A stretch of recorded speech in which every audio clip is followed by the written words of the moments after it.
मुकी घास खाता करावा विचार,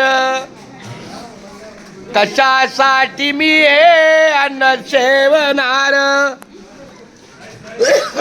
माझ्या हातून घडू दे शुभक्त सेवा, म्हणूनच मिळवी शक्ती मुक्ती देवा. आणि बोला कुंडली कवरधारी विठ्ठल श्री ज्ञानदेव तुकाराम पंढरीनाथ भगवान की जय. केशवा माधवा गोविंद गोपाळा, जेवी तू कृपाळा पांडुरंगा. अच्युता वामना दशरथ नंदना, जेवी तू नारायणा पांडुरंगा.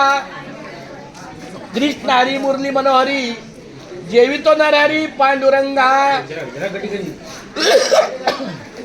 ऐशी ग्राणी करता विठ्ठल जेवला, नैवेद्य दावला नामयाचा. अच्युता वामना दशरथ नंदना, जेवी तो नारायणा पांडुरंगा. सर्वांनी पोटभर जेवा.